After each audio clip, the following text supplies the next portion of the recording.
반갑습니다. 네.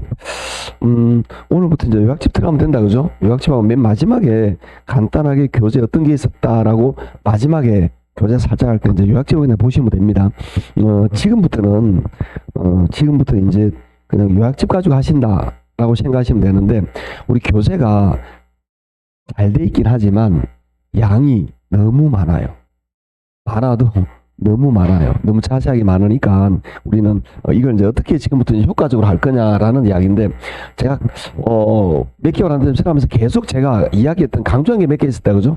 주로 뭘 이야기했냐면은 내용을 늘린다, 줄인다, 줄인다.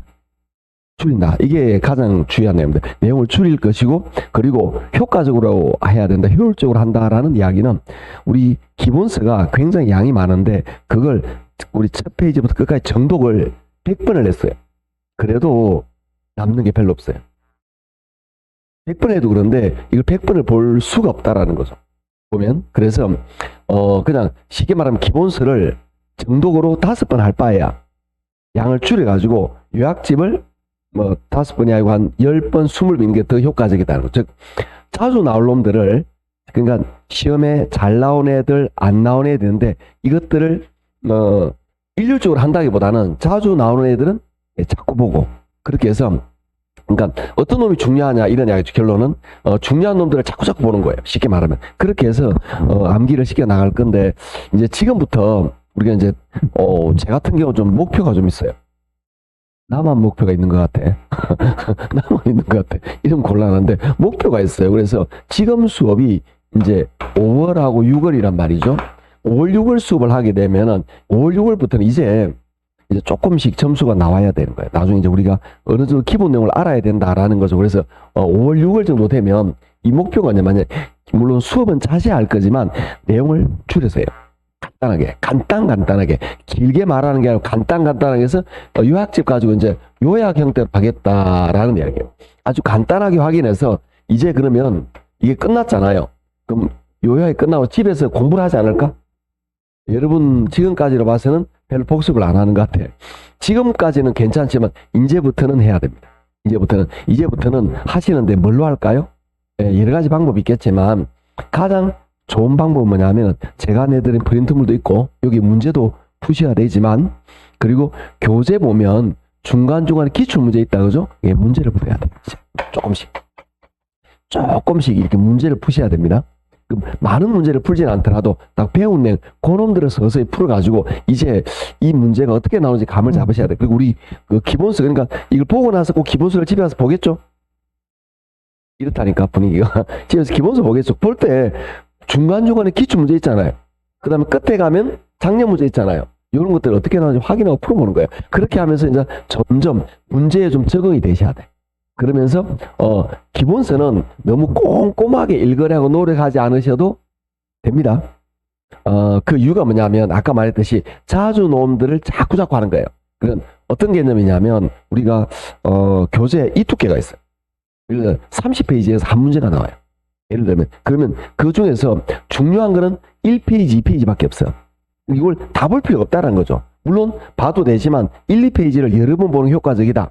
그래서 1, 2페이지 보는 게 뭐냐? 제가 군데군데에서 밑줄 거예요. 밑줄 긋지 않는 건 안 봐도 됩니까? 사실은 거의 안 봐도 돼요. 나올 가능성이 굉장히 낮아요. 근데 물론 요약집 다루면 좀 자세하게 다룰 겁니다. 5, 6월 수업은 요약을 다루면서도 요약을 다루는 것이, 그러니까 양을 줄이는 거라. 양은 오히려 늘어요. 쉽게 5만 대만 다 한다는 거죠. 그런데 간단하게 말한다, 이렇게 보시면 됩니다. 그런데 이제부터는 할 때마다 여기에다 중요한 걸 적을 거예요. 여기에다 어떤 게 자주 나온다라는 걸 적고 시작할 겁니다. 나머지는 자주 안 나온다, 이렇게 보시면 됩니다. 아셨죠? 그러니까 주요한 내용들 오늘 나는 5개 정도를 적고 시작할 거예요.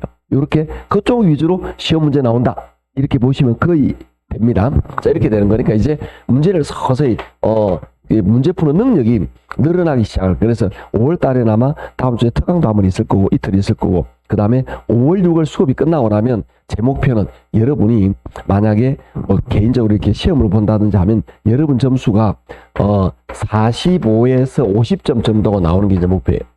요 점수가. 모의고사를 본다든지 아니면 내가 대략적으로 봤을 때 절반 정도를 안다.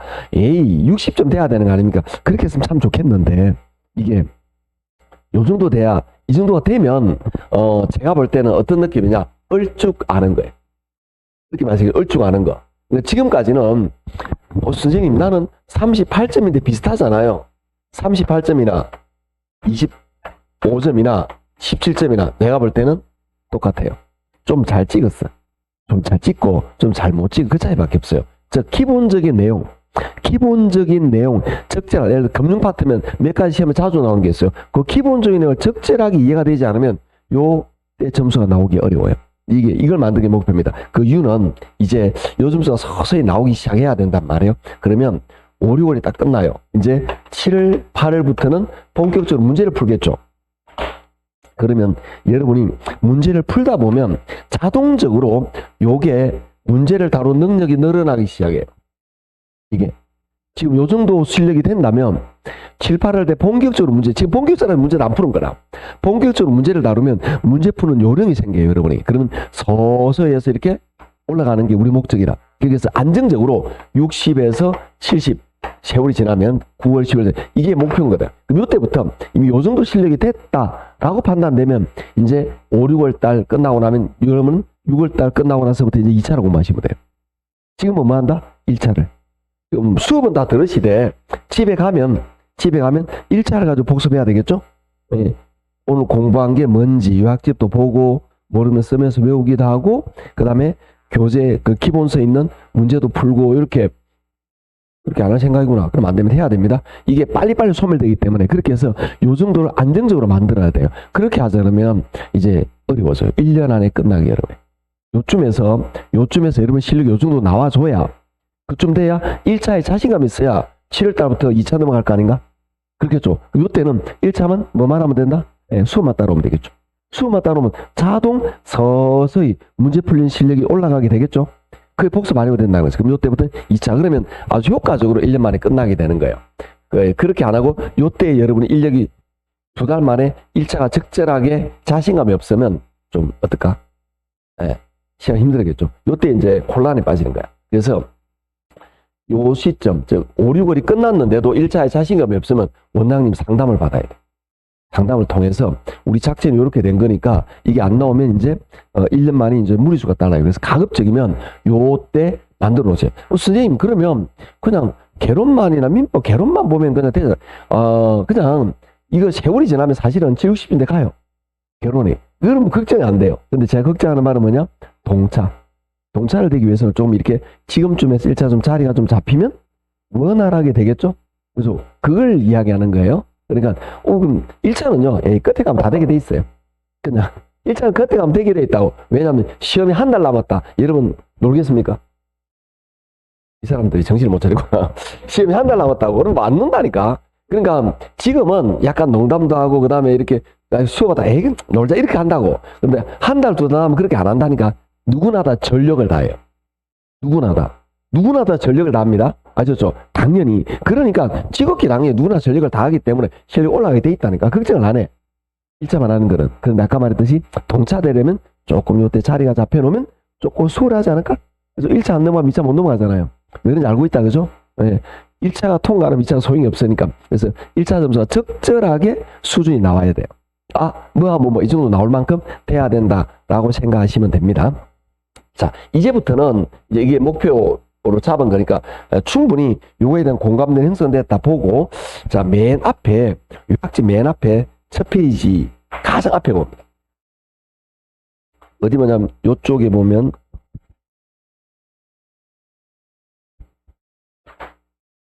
요쪽이죠. 요쪽에 봅니다. 거기 보면은 핵심 유학기 밑에 보면은 이름이 홍남기라고 적혀 있다. 그죠? 누군가 궁금해하지 마세요. 내 이름이니까. 아시겠죠? 몰랐구나. 그런데 그 밑에다가 폰번호 하나 좀 적어주시면 돼요. 저장까지는 아닌데 적어 놓으시면 괜찮아요. 제 번호입니다. 이제부터는 지금까지는 모르겠는데 이제부터는 집에서 혹시 기출문제를 풀다 가다 보면 이제부터는 이제 안 되면 좀 문자를 해도 괜찮아요. 폰을 찍어가지고 그대로 그냥 탁 보내면 됩니다. 단원에 벗어나도 괜찮으니까 찍어서 그냥 보내시면 돼. 제가 생각할 때는 이제부터 그래요. 여러분이 지금부터 서서히 문제를 풀겠죠? 이전까지 질문은 뭐냐면은 저당 유동하고 뭐 이렇게 저한테 물어봐요. 제가 답변하기 정말 곤란합니다. 그거 설명하려면 30분이 걸리는데 너무 애매한 거잖아. 그러니까 뭔가 뭐 이거 물어보는 건지 뭔가 뭐하는 건데 그냥 강의 들으면 되는 거라. 지금은 뭐냐? 지금부터 여러분은 어떤 거냐 하면 선생님 내가 문제를 풀다 보니까 보기가 1, 2, 3, 4, 5인데 정답이 2번인 건 알겠어요. 근데 3번이 왜 틀렸는지 모르겠어요. 이런 게 있다고. 여러분이 문제를 하면 안 풀어봤구나. 풀어보면 이런 게 느껴집니다. 특히 개론에서 그 다음에 계산 문제를 쭉 하는데 다 답은 알겠어. 알겠는데 요게 왜 이렇게 변환되는지 모르겠는 거야 이게. 아 미친다니까 이걸. 이게 왜 그런지 모르는 거야. 이것 때문에 내가 공부하기가 싫어요. 그럴 때는 요걸 폰을 찍어서 저한테 보내시면 바로바로 답변은 안 해드리더라도 시간 안에 답변을 그러니까 뭐 1시간 2시간 안에는 답변하도록 노력을 할 겁니다. 물론 월요일 풀다가 안 되면 화요일 저한테 물어보면 되겠죠. 이제부터는 원활하게 물어봐야 돼. 이제부터 그게 여러분 실력이 돼 가는 거예요. 질문이 되기 시작하면 이제 여러분 실력이 돼 있는 거예요. 질문이 그러니까 모르면 질문을 못 해요. 모르면 아까 말했잖아요. 저당 유동화가 뭐예요? 이런 거 물어본다니까. 그럼 내가 얼마나 답변하기 곤란한지 아세요? 또는 이런 거 물어보잖아요. 예를 들어서 뭐 우리 오늘 갈 거 같으면 예를 들어서 뭐 기타 등등 토지의 부동성이 뭐예요? 그럼 내가 뭐라고 대답해야 돼요? 이거? 그죠? 아주 산만한 질문이라는 거지. 그런데 지금 여러분 지금 어떻게 돼요? 부동성은 움직이지 못하고 지역적인 걸 알겠는데 요 내용이 왜 들어가느냐 이런 거 그런 게 있다니까 가끔. 그러니까 뭐 어떻게 보면 이해가 될 것도 같고 안 될 것도 같은데 좀 애매한 게 있어요. 그게 대부분 어떤 거냐면은 대부분 선생은 정확하게 저도 마찬가지로 전달하려고 노력을 해요. 근데 받아들이시는 분은 물론 정확하게 받아들인다고 생각하지만 대부분 자기의 경험을 통해서 받아들여요. 대부분이. 그러니까 다들 살아오신 환경, 공부한 환경이 다 달라요. 그러니까 이걸 통해서 받아들인다니까. 그러니까 약간의 미세하지만 이 차이가 존재해요. 그게 문제 풀다 드러나는 거야. 대부분 어디냐? 투자 파트의 위험에 대한 개념. 그 다음에 위험 혐오적이다는 개념. 이런 개념들이 여러분이 저는 정확하게 전달하고 노력했지만 여러분이 아까 말했듯이 명확하기보다는 약간 여러분 상식으로 적응을 하고 받아들이고 있어요. 근데 그게 문제 풀다 보면 이게 내 생각하고 다른가 봐 이런 게 느껴진다고. 그럴 때 대부분 지분을 하세요. 왜냐하면 내 생각하고 다르거든. 그리고 어디에서 질문을 많이 하느냐? 수용 오면 대체제 보완제 질문을 많이 해요. 대체제. 그게 내가 생각했던 거 다르거든. 그런 질문을 자꾸 하게 된다라는 겁니다. 그런 지극히 당연하고 보편적인 흘러가는 과정이에요. 투자에서 이 부분, 감정 이 부분, 요 부분은 일반적으로 요 시점에 이렇게 물어봐야 되는 시점이 있어요. 어느 정도. 그거는 지극히 그렇게 알아서 해야 되는 과정이 있다라는 거죠. 그게 아까 말한 그 차이인데 그런 것들은 이제 활발하게 질문을 통해서 해결해 나갈 겁니다. 아셨죠? 자, 우리는 처음부터 나갔으면 좋겠지만 중간부터 나가죠. 그래서 요약집은 110쪽입니다. 우리 그 금융 파트부터 진도가 넘어갈 거니까요. 그래서 우리가 여기가 개론의 5번째. 일단은 뭐 다 해도 괜찮아요. 상관없습니다. 5번째 단원이 뭐냐 하면은 우리 금융 파트예요. 일단 몇 문제가 나오냐? 일단 5문제가 나와요. 일단 보편적으로 5문제가 나오는데 어디에서 잘 나오느냐 하면은 일반적으로 가장 잘 나오는 녀석은 이겁니다. 지분금융 그리고 부채금융을 구분하는 거.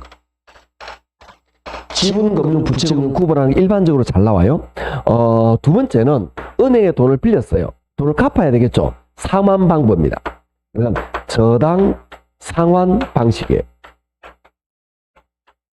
저당 상환 방식, 빌린 돈 갚는 거, 원금, 균등 이런 거 들어갔다 그죠? 원리금입니다. 그놈은 거의 막 계속 나오는데 거의 어떤 때는 2문제가 나와요.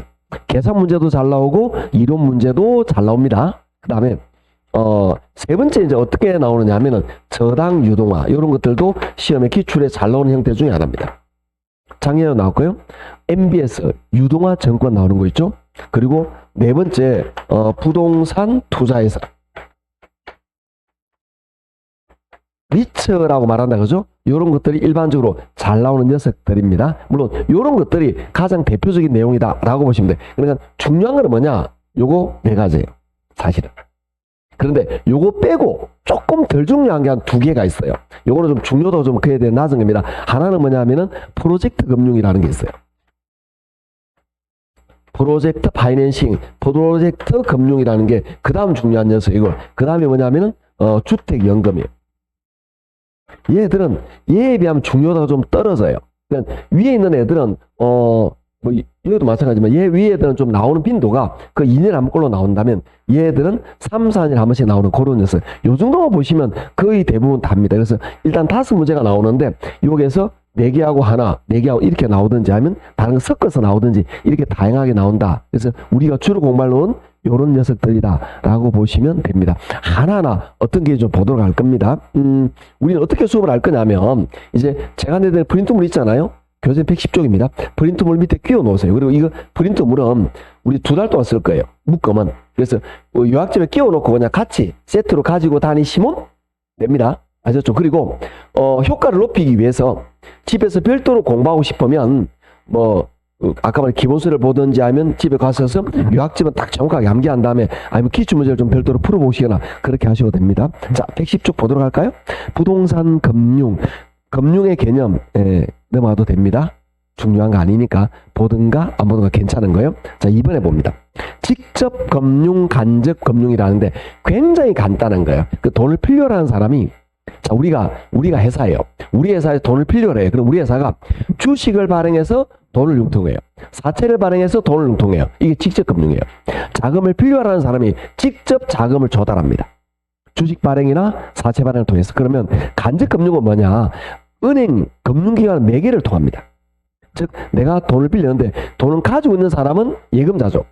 일반 사람은 요 사람도 은행에 돈을 맡기고 이 돈을 통해서 나한테 오는 거. 이게 간접 금융입니다. 그래서 지금 보시면 그런 것들입니다. 직접 금융은 금융기관을 통하지 않고 직접 기업들이 자금을 융통하는 방법입니다. 대표적인 게 뭐냐? 오른쪽 보시면 주식이나 채권 발행, 사채 이런 것들입니다. 그 다음에 간접 금융을 보시면 금융기관을 통해서 자금을 조달하는 거예요. 어떤 개념이냐? 우리가 기업이 보통 일반적으로 돈을 필요로 하잖아요. 그런데 돈을 가지고 있는 자금을 가지고 있는 사람인데 이 사람은 직접 받아요. 주식이나 사채 발행을 통해서. 그럼 직접 금융이고 여기 은행이 있어요. 이 은행 그러니까 금융기관은 자금을 가지고 있는 사람은 은행에 맡기고 요렇게 해서 오면 간접 금융이다 이 말이에요. 중요한 거 아닙니다. 여기 없잖아. 그래서 중요한 거 아니라는 뜻이에요. 그 다음에 제도금융, 비조금 넘어가도록 하시고요. 그 다음에 111쪽에 가로 4번 봅니다. 소비금융과 개발금융인데 요거는 조금 보도록 할게요. 중요한 건 아닌데 작년에 시험에 나왔어요. 자주 나오는 지문은 아닙니다. 지문이 나왔는데 작년 문제 기출에 이게 자주 논의는 안 해요. 그럼 어떤 개념이냐? 이게 요런 걸 보면 굉장히 쉽습니다. 1번 주택 소비금융 밑줄. 이 주택 소비금융이라는 건 뭐냐면은 저당대부 여러분들이 집을 살라 그래요. 그런데 집이 5억짜리야. 내가 가진 돈이 3억밖에 없어. 그럼 2억만큼 은행에 돈을 대출해야 되겠죠. 집을 담보로 대출합니다. 그걸 저당대출, 그걸 소비금융이라고 말합니다. 주택을 필요로 하는 수요자가 은행에 대출하는 걸 말하는데 그래서 키워드 읽어보시면 그 말입니다. 주택을 구입하거나 개량을 하는 사람이 주택을 담보로 자금을 융자해서 하는 이걸 말한다. 이런 걸 몰라도 돼요. 상식이니까 니은해 봅니다. 이건 장기저리 일시대출 장기분할상환 밑줄. 이게 왜 어떤 거냐? 우리는 여러분이 은행에 돈을 빌릴 때 집을 담보로 돈을 빌릴 때 1년 만에 갚아요? 20년 만에 갚아요? 장기죠. 장기다 그죠? 기간이 20년 길잖아. 그 다음에 저리라는 건 뭐냐? 일반적으로 주택담보대출은 금리가 좀 낮아요. 그 이유는 뭐냐면은 담보가 확실하잖아. 은행 입장에서는 위험이 낮다 그죠? 그러니까 안전하게 돈을 빌려줄 수 있는, 그러니까 위험이 낮으니까 수익도 낮겠죠. 그래서 금리가 낮아요. 그 다음에 일시대출은 뭐냐? 사람이 필요한 이익을 한꺼번에 빌려주죠. 그죠? 얘는 장기저리에 일시대출 한꺼번에 돈을 빌려줍니다. 그리고 20년에 걸쳐서 꼬박꼬박 받죠? 분할상환. 그래서 장기 분할상환입니다. 그럼 한꺼번에 2억을 빌려주고 그냥 20년 동안 매달 이렇게 나누어 받는다. 이렇게 마시겠죠? 여러분이 어떻게 생각하시면 돼요? 은행에다가 집을 담보로 대출하는 그거 생각하시면 됩니다. 그러면 밑에 2번은 뭐냐? 주택개발금융입니다. 이 개발금융이라는 건 뭐냐? 건설회사가 돈을 빌리는 거예요. 근데 구조가 좀 다릅니다. 개발금융, 기억 읽어보시면 건설업에서 자금을 융투하는 형태인데, 밑줄 긋습니다. 끝에 단기, 고리, 분할대출, 단기 일시 상환 밑줄. 요거하고 정확하게 반대를 이루고 있습니다. 신기하게도. 왜냐하면 단계예요. 그 이유는 뭐냐? 우리 회사가 아파트 건설 회사예요. 그러면 아파트 건설을 20년 동안 하진 않잖아요. 대부분 3, 4년 하면 끝나겠죠? 3, 4년. 그러면 우리는 건설 회사인 우리는 3, 4년 정도 은행에 돈을 빌리겠죠? 부동산의 3, 4년은 장기라고 보기가 어려워요. 그리고 아파트가 아니 만약에 간단한 뭐 맨션 정도, 연립 빌라 정도는 연립 빌라 이런 거다. 그러면 1년 안에 끝나요. 규모 작으면. 그렇게 된다면 이 단기 1년 이내에 끝난다 이런 이야기죠. 그 다음에 고리예요. 금리가 높아요. 왜? 얘는 위험하잖아. 건설하다가 도중에 사고가 나. 그러면 이거 건설이 안 되잖아. 얼마 전에 한 몇 년 됐나요? 광주 지역에서도 현대산업개발에서 뭐 부실 문제가 나타난 적이 있다 그죠?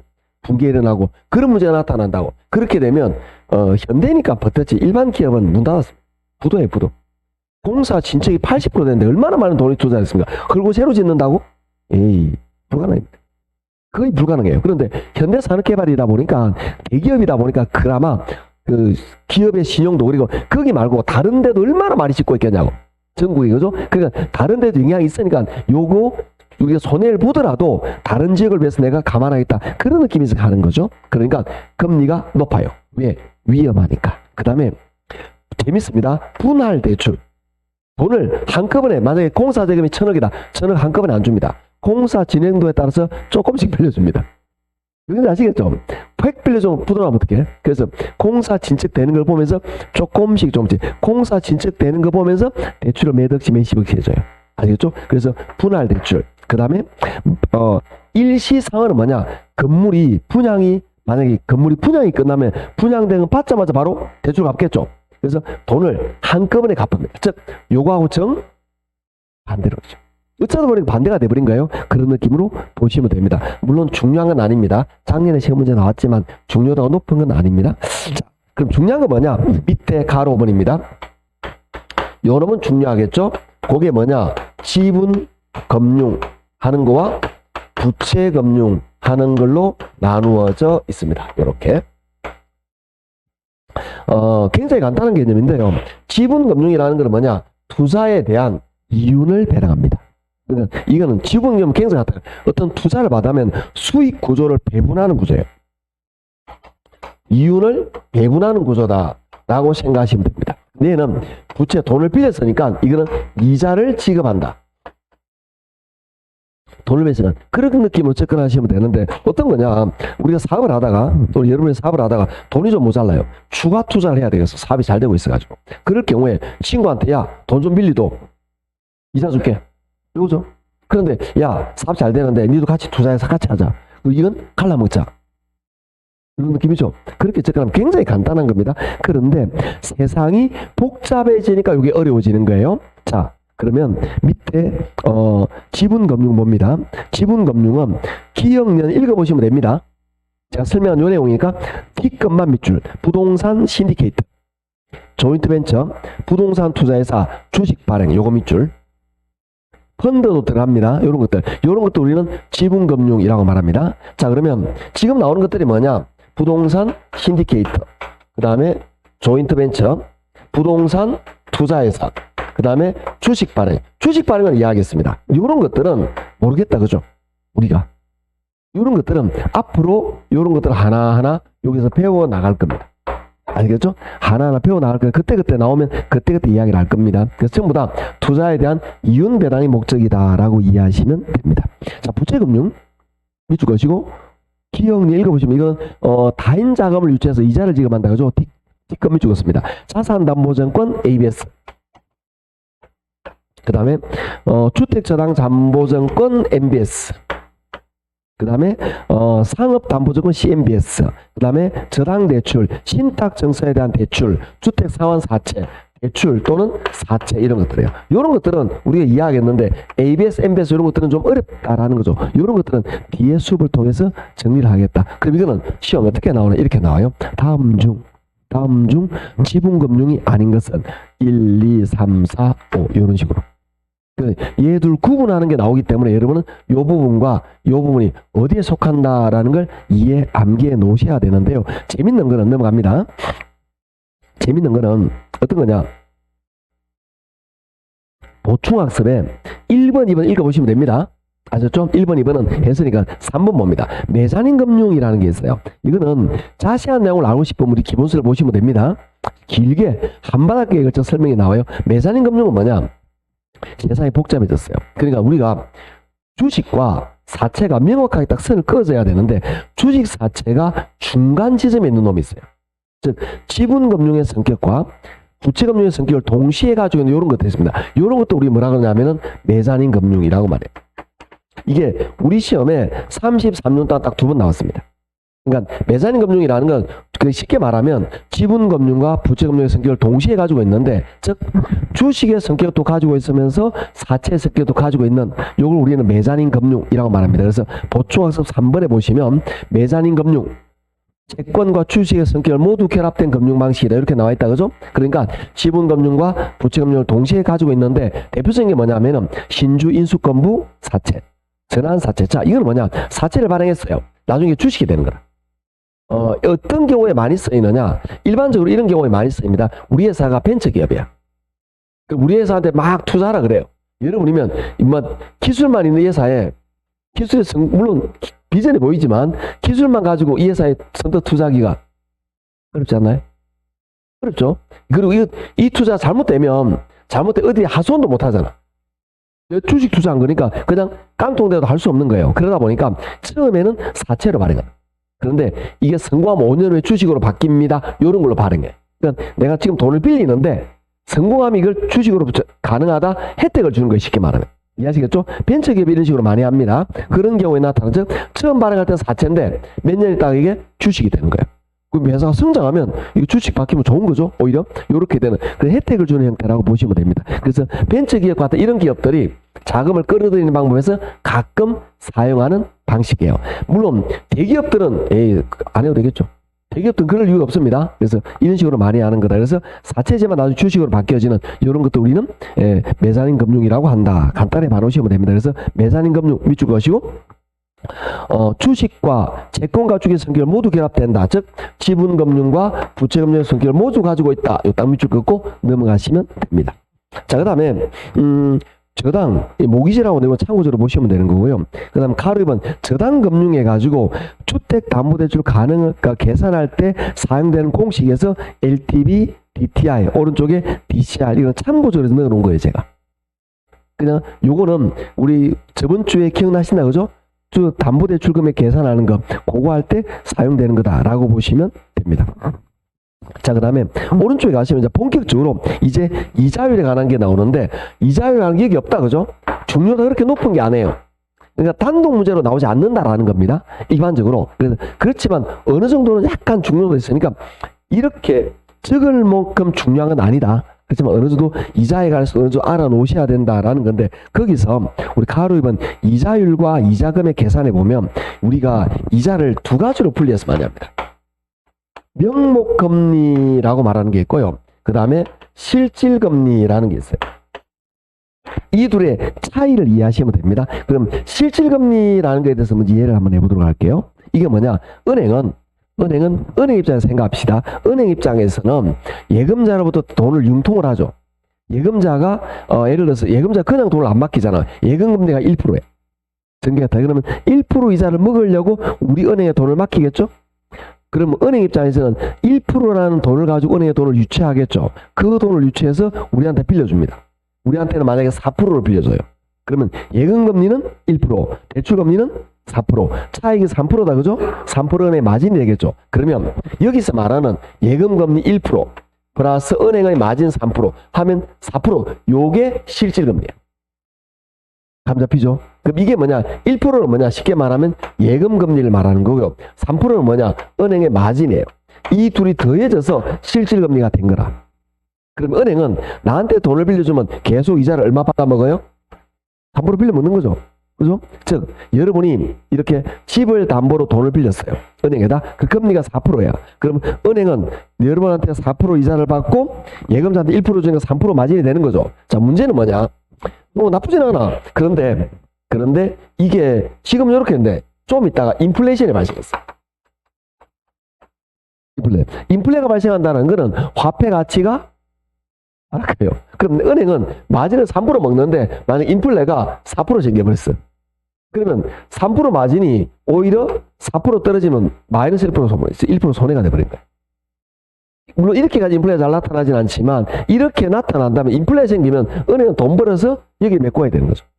그러니까 은행은 요럴 때는 어떻게 하느냐. 이게 여기에다가 인플레 이자를 더해가지고 대출해준다 이 말이에요. 그러니까 지금은 아니지만 내년, 내후년에 인플레가 한 1% 좀 나타날 것 같다라고 생각하면 여러분에게 대출할 때 5% 대출해 주는 거예요. 느낌 아시겠죠? 그러면 여기서 문제 나올 건 하나밖에 없습니다. 뭐냐면 실질금리에는 인플레 위험이 가산되어 있지 않죠. 실질에다 인플레 위험을 더해서 대출금리 뭘 계산한다? 명목금리를 계산한다. 그래서 실질금리에는 인플레 위험이 가산되어 있지 않고 명목금리에 인플레 위험이 가산되어 있다. 이게 기출지문이에요. 시험 이런 식으로 문제가 이렇게 나온다. 이런 이야기예요. 그러니까 실질금리와 명목금리에 대한 이해, 요 차이를 물어보는 게 일반적이에요. 그래서 금리는 이렇게 구성된다. 즉 은행 입장에서는 실질금리에다가 인플레 위험을 더해가지고 이게 없으면 은행은 3% 마진이 나타날지 안 나타날지 몰라요.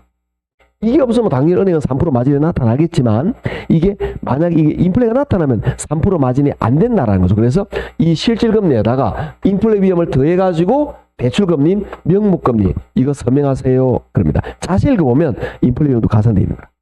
그렇게 해서 서명을 요구한다. 이렇게 보시면 됩니다. 그래서 뭘 보시면 되느냐. 이자율에 보시면 세 번째 줄에 명목금리는 실질금리 플러스 예상 인플레이율 보셨나요? 그것만 밑줄. 요것만 이해하면 쉽습니다. 그래서 요게 이해되었다면 동그라미 2번 지문이 이해가 되는 겁니다. 동그라미 2번을 읽어보시는데 밑에 볼게요. 명목 이자율은 예상된 인플레이션이 가산된 이자율을 의미한다. 이 지문이 이해가 되는 거예요. 자 보니까 명목 금리에는 인플레가 가산되어 있다. 이런 이야기죠. 그 다음에 3번에 명목 금리는 실제로 차입자가 은행에 납부하는 금리. 여러분이 은행에 내는 이자가 요거다. 4번 보면은 실질금리는 예상된 인플레 가산되지 않은 금리면 볼게요. 실질금리에는 인플레가 가산되어 있지 않죠. 실질금리에다 인플레 붙여서 이게 명목이 나오는 거잖아. 그죠? 여기에는 인플레 위험이 가산되어 있지 않죠. 즉, 요 마진 안에는 은행도 위험도, 신용도에 대한 위험도 들어가지만 인플레 위험은 들어가 있는 게 아니다. 요 뜻입니다. 그래서 밑에 실질금리에는 인플레 위험이 가산되어 있지 않으면 금융기관과 투자자가 실질적인 수익, 은행 입장에서 실질적인 마진을 이야기한다. 요렇게 마진에 포함되는 수익률이다. 요런 느낌으로 접근하시면 됩니다. 자, 그럼 요 둘의 차이는 이해했다. 그죠? 요런 느낌 보시면 됩니다. 그 다음에 나머지는 뭐 읽어보시면 되는 거 넘어갑니다. 그 다음에 114쪽으로 가시면 여러 차례 요 놈은 조금 중요한 놈이긴 합니다. 그래서 여기에는 뺐지만 저걸 한 7번째 정도로 중요한 녀석이 되는 거예요. 근데 요까지 지금 너무 많으니까 제가 안 적은 거예요. 그게 뭐냐면 여기 말하는 고정금리와 변동금리의 차이입니다. 그래서 이 둘의 차이는 좀 여러분이 감을 잡아 놓으셔야 되는데, 첫째, 금리를 대출할 때 우리가 고정금리로 대출할 수도 있고, 그 다음에 은행에서 변동금리로 대출할 수도 있다. 이런 이야기죠. 고정금리는 중간에 금리가 안 변하는 거죠. 한번 금리가 결정되면 계속 갑니다. 변동금리는 오르막 내리막 이렇게 금리가 변할 수가 있습니다. 여러분이 주택담보대출을 지금 받았는데 몇 달에 한 번씩 문자가 와요. 금리가 뭐 6.29로 변되면 이렇게 오면 요거라는 이야기죠. 그런 얘기를 안 와. 요거라고 생각하시면 됩니다. 대출이 없으면 모를 거고 있으면 이렇게 된다라고 보시면 되는데, 그리고 고정금리는 금리가 결정되면 변하지 않는다라는 건데, 여기에서 가장 중요한 차이를 이야기할 거예요. 이게 제일 중요하다 그랬죠? 자, 돈을 빌리고 빌려주는 관계에서 돈을 빌려주는 사람 우리 대출자, 대출기관이라고 말합니다. 돈을 빌리는 사람을 차입자라고 이야기를 합니다. 그러면 누가 손해, 누가 위험을 부담하느냐가 굉장히 중요한 겁니다. 여기서 이게 제일 중요한 거예요. 그러면 이 개념에서 고정금리는, 자, 우리가 여러분이 은행에다가 만약에 5%로 대출했습니다. 5%로 이렇게 해서 요거 가산해서 요렇게 해서 딱 5% 대출했습니다. 은행 입장에서 모든 위험을 계산해서 5% 딱 했다는 거죠. 그러면 10년 동안 내 금리는 계속 몇 프로죠? 시장 상황 그런데 어때요? 그러잖아요. 갑자기 미국하고 우크라이나하고 러시아 전쟁이 터지다 보니까 경제 상황이 안 좋아진 거야. 그래서 전국적으로 특히 미국에 인플레가 극심하게 나타나기 시작해요. 그러면서 인플레가 나타나면서 금리가 지금부터 대출하면 금리가 8%로 올라가요. 그러면 내가 대출할 때는 금리가 5%지만 지금 대출하면 금리 몇 프로라고요? 8%. 그렇더라도 나는 은행에 몇 프로 내면 되죠? 5% 내잖아. 계속 내도 되는 거죠. 그러면 이 3% 차이만큼 누가 부담할까요? 은행이. 결론은 뭐냐? 고정금리는 은행이 대출자가 위험을 부담한다 이런 이야기. 이게 가장 중요한데. 대출자 위험을 부담하는 거죠. 그러면 은행은 고정금리로 대출해주고 싶어요? 안 하고 싶어요? 안 하고 싶죠. 그래서 변동금리를 고안합니다. 변동금리를 고안하게 되면 이게 뭐냐? 변동금리는 이제 처음 대출할 때는 4%였습니다. 처음 대출할 때는 4%인데 우크라이나 전쟁으로 만약에 미국의 인플레가 발생해서 금리가 7% 올라가잖아요. 나는 4% 내다가 문자 띄 옵니다. 다음 달부터 7%입니다. 이렇게 됩니다. 금리 부담을 내가 들어야 되겠다. 그죠? 그러면 여기서는 어떤 문제점이 있느냐? 차입자, 돈을 빌린 우리가 금리에 따른 위험, 인플레 위험 같은 걸 부담해야 된다. 이런 이야기. 그러면 여기에서 가장 중요한 차이가 요거다라고 보시면 됩니다. 이게 제일 중요한 거예요. 즉, 고정금리는 대출자가 위험을 부담하는 구조고, 변동금리는 차입자가 위험을 부담하는 구조다. 요게 교재 어디 나와 있느냐? 114쪽에 보시면 동그라미 4번 봅니다. 밑줄, 고정금리 저당은 금리 위험을 대출기관 일방적으로 부담하게 된다. 지금 이해하시겠죠? 요겁니다. 이게 제일 중요하다고 그랬죠. 그래서 은행은 고정금리를 좋아해요? 변동금리를 좋아해요? 왜? 지가 부담하기 싫으니까 은행 나빠요. 원래 그런 겁니다. 이해하시겠죠? 지가 위험 부담하기 싫으니까 우리한테 떠넘기려고 변동금리를 만드는 거지. 변동금리는 뭐냐? 딱 마진이 정해졌어. 3%. 올라가면 올리고 내려오면 내리고 3% 그냥 먹을 거야.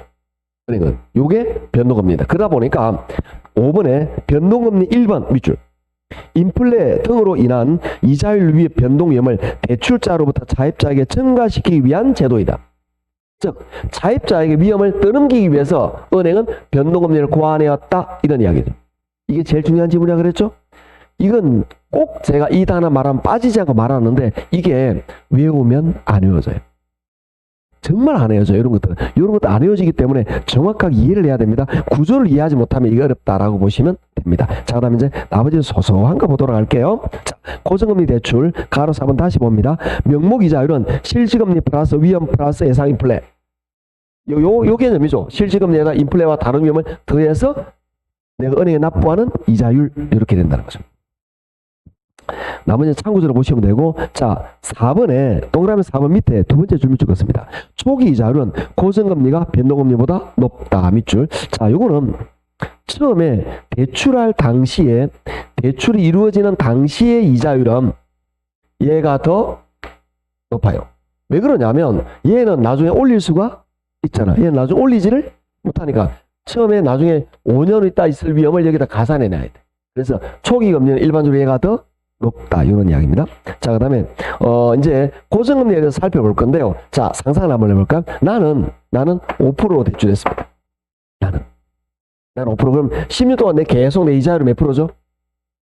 그런데 금리가 5%였던 게 8%로 올라갔습니다. 그렇더라고 나는 몇 프로? 계속 5%죠? 이해하시겠죠? 그러면 이거는 이 차액 3%면 은행이 손해가 되는 거죠. 수익이 줄겠죠. 그래서 자, 밑줄 긋습니다. 금리 상승 시 기업 차입자는 그대로 유지합니다. 왜? 손해가 아니니까 니은 대출기간은 수익성 약화된다. 밑줄. 은행은 이 차익만큼 은행이 부담해야 된단 말이에요. 3%를. 그러다 보니까 은행은 돈이 안 돼요. 쉽게 말해서. 그래서 은행은 요게 싫은 거예요. 금리가 올라가더라도 올려서 받지를 못하잖아. 아니, 물가가 올랐다니까? 그럼 올려받아야 되잖아. 그런데도 올려받지를 못하고 계속 이걸로 받아야 돼. 은행은 수익성이 줄어든다. 이런 이야기입니다. 자, 이제 밑에 니은이죠. 시장금리 하락 시 나는 5% 대출했는데 이제 금리가 3%로 떨어졌습니다. 3%로? 그러면 3% 떨어져 나는 이 여자 몇 프로 내야 돼요? 5%. 그런데 내가 가만히 있겠냐고. 은행 가서 그 프로 그런 거 아니라 그랬죠. 그런 나쁜 행동 하시면 안 됩니다. 은행 가서 막 지금 불러서 나와. 지금 나오라 그래. 항상 우리 높은 사람 쳤잖아. 항상 그렇잖아요. 그러면 안 돼요. 의미부터 그건 의미부죠. 여하튼 여기서는 높은 사람 찾을 필요 없는 거죠. 은행 찾아가지고 이 대출을 갚아. 새로 대출 내. 이때부터 금리 몇 프로? 이걸 뭐라 그러죠? 네 글자로 조기상환이라고 말합니다. 이게 나는 당연히 하지만 은행 입장에서는 이제 좀 벌어볼까 그러니까 획 갚아빼고 새로 낮은 걸로 갈아타네. 그래서 은행 입장에서 이게 돈이 안 되고 조기상환 위험이 나타난 거예요. 그래서 밑에 니은이 죽었습니다. 금리 하락 시 대출 기간은 조기상환 약정 수수료 방법을 통해서 조기상환을 방지하려고 한다. 즉 조기상환 위험이 나타나요. 그래서 은행은 이걸 막기 위해서 중간에 돈을 갚으면 약정 수수료 얼마 있어요? 라고 합니다. 그래도 내가 요 수수료보다 요게 더 이득이면 갚아빼고 새로 대출하겠죠?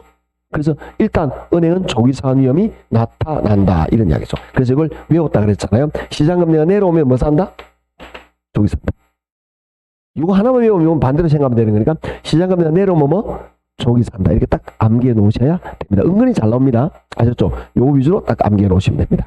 자, 그 다음에 변동금리를 볼 겁니다. 이제 변동금리를 볼 건데 변동금리는 금리가 계속 변해간다라고 말했는데 이 지금 말하는 이 변동금리는 어떻게 구성되느냐라는 거죠. 얘는 기준금리에다가 가상금리가 되어 있습니다. 자, 그래서 붉은색 네모칸으로 변동금리 대출이자율을 밑줄 긋습니다. 기준금리 플러스 가상금리입니다. 기준금리는 지표금리, 은행의 그러니까 예금 평균 정도라고 생각하시면 되는 거고, 은행은 여기를 통해서 마진을 얻는 게 아니고 은행은 마진은 여기 있습니다. 이게 은행의 마진입니다. 이득이다라는 거죠. 은행은 예를 들어서 이런 느낌입니다. 대출금리가 변동금리가 4%예요. 금리가. 그런데 예금 평균이 1%예요. 예금자한테 은행은 1% 이자를 평균 준다라는 뜻입니다. 그런데 마진은 3%. 이렇게 더해져서 나온 거예요. 그럼 요게 은행의 마진입니다. 그러면 변동금리는 금리가 변하잖아요. 뭐가 변하냐? 얘가 변합니다. 1%였던 기준금리가 만약에 미국 같은 데서 막 금리가 올라가요. 그런데 전 세계적으로 그 금융이 서로 연결되어 있습니다. 특히 우리나라는 미국의 영향을 많이 받을 수밖에 없어요. 그 이유는 당연히 기축통화가 미국이니까 달러니까 그렇겠죠. 그러니까 미국과 굉장히 영향을 많이 받는데 우리가 기준금리가 1%란 말은 예금금리가 1%예요. 그러면 모든 경제 판단은 이걸 가지고 합니다. 정부 정부 당국자라든지 아니면 은행의 주수입은 이런 쪽에서는 모든 걸 예를 들어서 국공채 수익률도 여기에 맞춰서 결정하고 투자 수익 여기에 맞춰서 모든 걸 결정을 합니다. 이게 기준이 된다라는 거죠. 그런데 3개월 있다가 미국 기준금리가 올라가요. 그러면 예금금리가 올라간다는 뜻이다 그랬죠? 예금금리가 올라가는 개념입니다. 그러면 이걸 가만 냅두면 외국에 있는 기관 투자자들이 우리나라 돈을 빼서 미국으로 가잖아. 왜? 은행의 예금 이율이 높으니까. 연기금 이런 데서 그럼 이걸 막아야 되지 않을까? 할수 우리도 기준금리를 올려야 되겠네? 국공채 수익률을 올린다 이런 뜻으로 해석하시면 됩니다. 이거 올라갈 수밖에 없죠. 즉 기준금리가 2%로 올라가요. 기준금리가. 그럼 여기는 마진은 3% 똑같아. 그럼 내 이자율은 몇 %? 5% 돼. 나는 이제 은행에 5% 이자를 내야 되는 거야. 즉 무슨 말이냐? 가상금리가 아니라 기준금리가 변해서 금리가 변하는 거예요. 그래서 이 기준금리가 매일 변합니까? 안 해요. 일반적으로 3개월에서 6개월 단위로 일반적으로 변합니다. 그래서 대출하신 분은 문자 보시면 아는 거예요. 그래서 그 부분이 요거다라고 보시면 됩니다. 그래서 기준금리 플러스 가상금리다. 그리고 오른쪽에 2번 기준금리 밑줄 기억입니다. 금리 변동의 지표가 되는 금리로서 대출 기간 동안 변동한다. 금리가 변하는 겁니다. 이건 어떤 걸로 사용하느냐? 우리나라는 주로 양도성 예금증서의 금리나 코픽스 지수를 주로 사용하는데요. 양도성 예금증서라는 개념은 어떤 거냐면 이게 보통 3개월 단위로 발행을 많이 합니다. 예를 들어서 이 양도성 예금증서가 예를 들어서 100만 원짜리야. 근데 이걸 만기가 3개월로 돼 있어요. 그러면 이게 금액이 얼마냐? 98만 원이다. 이걸 지금 사면 98만 원이죠. 근데 이걸 3개월 있다가 은행에 찾아가잖아요. 그 은행 가면 얼마 준다고요? 100만 원. 그럼 3개월 동안 이자가 2만 원이겠죠. 그걸 이자율로 계산한 거다, 요거라. 아셨죠? 그러면은 예금금리가, 이게 금리가 예금금리를 반영한단 말이에요. 그러니까 이게 3개월 단위로 변해요. 그럼 이게 3개월 단위로 변하면 요거다라고 보시면 되는 거고, 그 다음에 고픽스 자금 조달 비용 지수라는 거는 한국은행이 발표하는데요. 얘는 뭐냐면 쉽게 말하면 이거는 평균 예금금리라고 보시면 돼요. 예금금리가 똑같은 거 아닙니까? 다 다르죠. 보통 예금, 정기예금 다 다르잖아요. 은행에서 돈을 예금을 통해서 이 돈 가지고 빌려주는데 이 돈이 돈에 이름을 적어 놓은 것도 아니잖아. 보통 예금으로 빌려서 빌려주는 건지 정기예금 빌려주는 건지 모르잖아. 그렇잖아요. 그럼 예금의 평균이 필요하겠죠. 그걸 자금 조달 비용 지수라고 계산해 놓은 게 있습니다. 아시겠죠? 이런 걸 가지고 계산한다. 즉 쉽게 말하면 이게 쉽게 원리는 거예요. 자금 조달, 은행이 예금으로 돈을 땡길 때의 이자, 그거에 근거한 거다라고 보시면 그게 중요해요. 그래서 지문이 뭐죠? 자금 조달 비용 지수라는 용어를 사용하는 겁니다. 여하튼 그런 느낌입니다. 그 다음에 참고적으로 보시면 되는 거고, 나머지는 니언티가 읽어보셔야 됩니다. 그 다음 3번 봅니다. 가산금리 밑줄, 자입자의 신용상태 밑줄, 소득 변화 등을 고려하여 결정된 위험 가중금리로서 대출시 결정되면 고정되어 중간에 변동하지 않는다. 자, 이게 중간에 일반적으로 신용도의 변화가 없잖아요. 그럼 이게 중간에 바뀌질 않아요. 여러분 신용도 이게 바뀌면 그럼 당연히 바뀔 수 있겠죠. 신용 등급의 변화가 있잖아요. 여러분이 이렇게 해서 이렇게 했는데 여러분이 과도하게 카드 사용이 많아. 과도하게 연체한 실적이 있어. 신용 등급이 내려가겠죠? 그러면 여기에다가 요게 그때는 요게 변할 수도 있습니다. 근데 그런 일이 없으면 일반적으로 변하지 않는다라는 거죠. 아시겠죠? 일반적으로 하면 제가 막 변하지 않는다라고 이해하시면 됩니다. 요게 여기 말하는 가상금리다. 결론. 어떤 개념이냐? 금리는 변동금리는 금리가 변한다. 뭐가 변하느냐? 기준금리가 변하면서 일반적으로 변한다라는 거죠. 가상금리는 그럼 모든 사람이 동일하게 적용됩니까? 아니죠. 여러분이 사업자로 은행에 가는 경우에 요거와 그 다음에 공무원이나 좀 이렇게 뭐라 그러죠? 좀 대출이 좀 위험도가 낮은 사람 있잖아요. 그런 사람 은행 가는 게 요게 조금씩 달라요. 이거 계산하는 거는 은행의 기밀에 속해요. 잘 말을 안 해줘요. 은행에서는. 잠깐 느낌만 살짝 이야기할 뿐이지 이걸 계산하는 항목이 굉장히 많습니다. 그래서 모든 사람이 동일하게 적용되는 건 안 해요. 예를 들어서 개인적인 신용도에 따라 결정되는데 예를 들어서 내가 만약에 3% 한번 결정되면 중간에 잘 안 바뀐다 이 말이지. 특별하게 변화가 없으면. 아까 말했듯이 신용 등급의 변화 이런 게 없으면 잘 안 바뀌어요. 내가 만약에 공무원이다. 그러면 요게 만약에 2.5% 적용됐잖아요. 그럼 거의 특별한 일수는 계속 2.5% 가요. 요게 변해서 일반적으로 금리가 변한다. 요렇게 이해하시면 된다. 밑에 참고적으로 보충업소에 적어 놓았습니다. 이걸 여러분이 참고적으로 이해하시면 됩니다. 여기까지가 금융의 기초예요. 기초인데 물론 제가 요것만 지금 여기에서는 요놈만 중요하듯이 지금 이야기해 놨다. 그죠? 그래서 물론 얘가 잘 나오는 녀석 맞습니다. 은근히 잘 나와요. 그런데 나머지 지금 이자에 관계되는 것들도 이렇게 단독 문제로 나오진 않지만 예를 들어서 요거나 요거 다른 문제 내면서 지문으로 섞어서 내기도 합니다. 그래서 이런 것들은 참고적으로 한번 보시고 제가 프린터물에 문제를 냈단 말이죠. 프린터 문제를 주는데 제가 밑에 답지에 좀 해설을 붙여놔요. 뒤에 바닥 보면 그래서 해설 없으면 같이 풀 가능성이 높고요. 해설이 있으면 여러분이 그냥 풀 가능성이 높아요. 아시겠죠? 뭐 그렇게 이해하시면 그게 맞습니다. 완벽하지 않으면서 일반 그렇다라고 보시면 되겠고 우리는 조금 쉬었다가 뒤에 게 본격적으로 좀 넘어가도록 하겠습니다. 요거는 계속 안 주셔도 됩니다. 아셨죠? 좀 쉬었다가 뒤에 넘어가도록 하죠.